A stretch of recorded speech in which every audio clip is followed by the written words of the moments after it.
Tuesday was cold, I almost froze my toes. Oh, what's it gonna be next week? Who knows? That's climate. Oh, that's the climate you got. You take a bunch of weather and you average it together and you're doing the climate rock.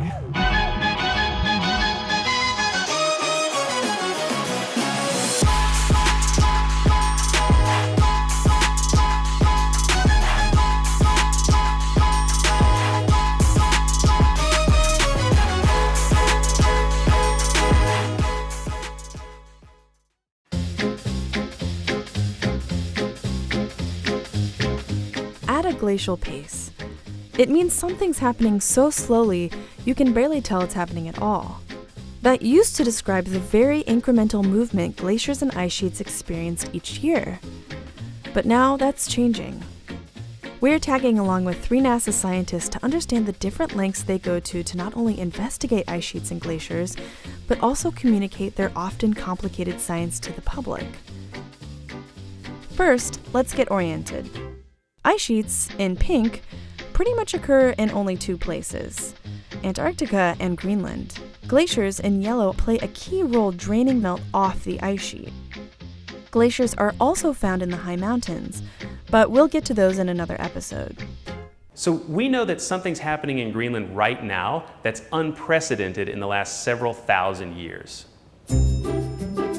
That's Dr. Josh Willis, oceanographer at the Jet Propulsion Laboratory. Josh and his team are tackling one of the major environmental challenges of the 21st century, trying to answer fundamental questions about how melting glaciers impact sea level rise. With my mission, Oceans Melting Greenland, or OMG for short, we're trying to understand just how much of Greenland's melt is caused by the oceans. Along with being one of NASA's top scientists working on the cryosphere, Josh is passionate about demystifying climate change in typically unconventional ways. I think by reaching out to people with a little bit of humor, a little bit of fun, maybe a song, you really have the opportunity to help people understand and come to terms with what we're doing to our planet. Because it's definitely happening and it's definitely a big deal, and we need to start preparing for it.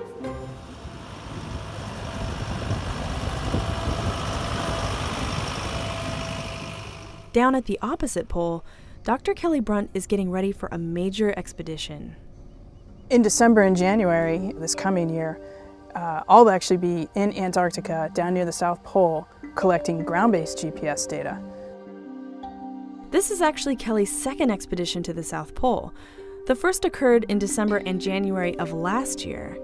Both surveys are critical and will help validate data collected by NASA's airborne campaign, Operation Icebridge, and the recently launched satellite mission ISAT-2. All 3 of these layers, that ground-based, that airborne, and the satellite, are all tied together. The ground-based helps validate both the satellite and the the airborne helps give us more validation data for the satellites, but also a bigger story with respect to the depth of the ice sheet and what's going on underneath the surface.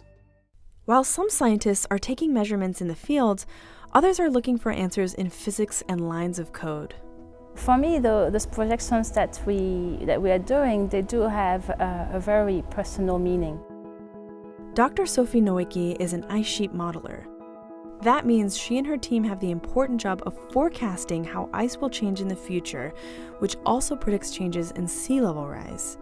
It's a job she doesn't take lightly, especially since urban planning and infrastructure use her team's models to make decisions about the future and safety of their communities.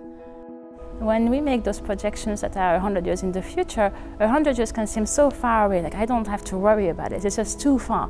But actually they are not. It's really like the future that we are looking at that our children or grandchildren will see to experience.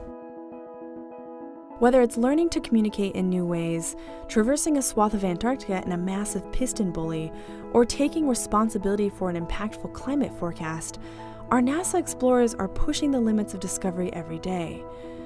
But on a very human level, they're people with families and friends who have a stake in finding out why and how the planet is changing as rapidly as it is.